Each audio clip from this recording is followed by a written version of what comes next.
Six Democratic Congresspeople, Senator Elissa Slotkin, Jason Crow, Maggie Goodlander, Chris Deluzio, Chrissy Houlihan, and Mark Kelly.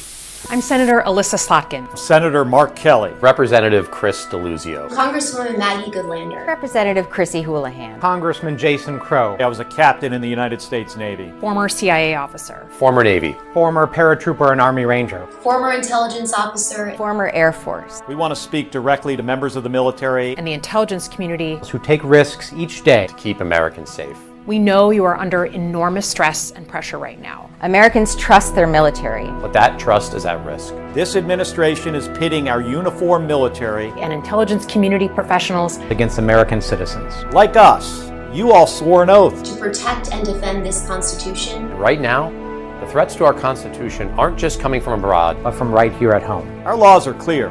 You can refuse illegal orders.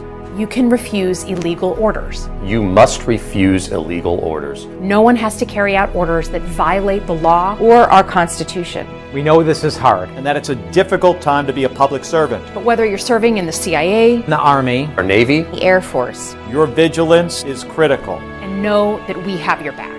Because now, more than ever, the American people need you. We need you to stand up for our laws, our Constitution, and who we are as Americans. Don't give up. Don't give up. Don't give up. Don't give up the ship. All of whom have military experience and are intelligence officers in some form or another. They composed a video urging military members to refuse to follow illegal military orders. Refer yourself to the Uniform Code of Military Justice to see what an illegal military order is. After seeing this video, Donald Trump called these people traitors and that their video is considered seditious behavior and that they should be punished by being arrested and up to being punished or put to death. How can someone who dodged the draft because of bone spurs speak about people who've put their lives on the line serving our country and working in our intelligence agencies? It just doesn't make any sense. But these are people who stood up to him and are not afraid of him, and this is how he classifies them, as traitors. It just doesn't make any sense. But moving on. Back on Friday, November 14th, while speaking to reporters on an Air Force One flight, a female reporter from Bloomberg asked Trump a question regarding the Epstein files, to which he said, If there's nothing incriminating in the files, sir, why not saying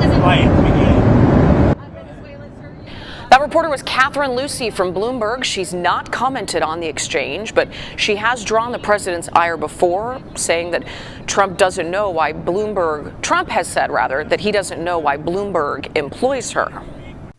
And of course, Trump's people defended what he said. Caroline Leavitt stated that Trump is the most transparent president in history and that we should appreciate him being frank, open, and honest. The so-called leader of the free world, holding the most powerful seat in the world, speaks to people this way? This is a man who has a total lack of class, dignity, manners, and respect. A man with this kind of power, with the world looking at him with everything he does, should not behave in this manner. This just goes to show you that the bigger the ego, the thinner the skin. And anyone who goes against him, he just treats them like dirt. And that they shouldn't even be in the same room with him. Again, it just shows you what kind of person he is. And these are just a couple of the latest and outrageous things this unhinged president has been doing to draw our attention away since he signed the bill to release the Epstein files. And of course, we all know that his people are doing any and everything they can to slow roll the release and possibly delay the release as long as they can. Using tactics like suddenly opening an investigation into any prominent Democrat that may be in those files. For the record, according to the Wall Street Journal, out of the 2,324 email threads, Donald Trump has been mentioned in 1,670 of those email threads. That's a whopping 72% of the emails that have something to do with Donald Trump. Now, just to be clear, that doesn't mean that he is guilty of any wrongdoing here. But his actions regarding the release of these files would certainly suggest he has something to hide. Now, if there's any Democrat that is involved in this. They should also be exposed and held accountable.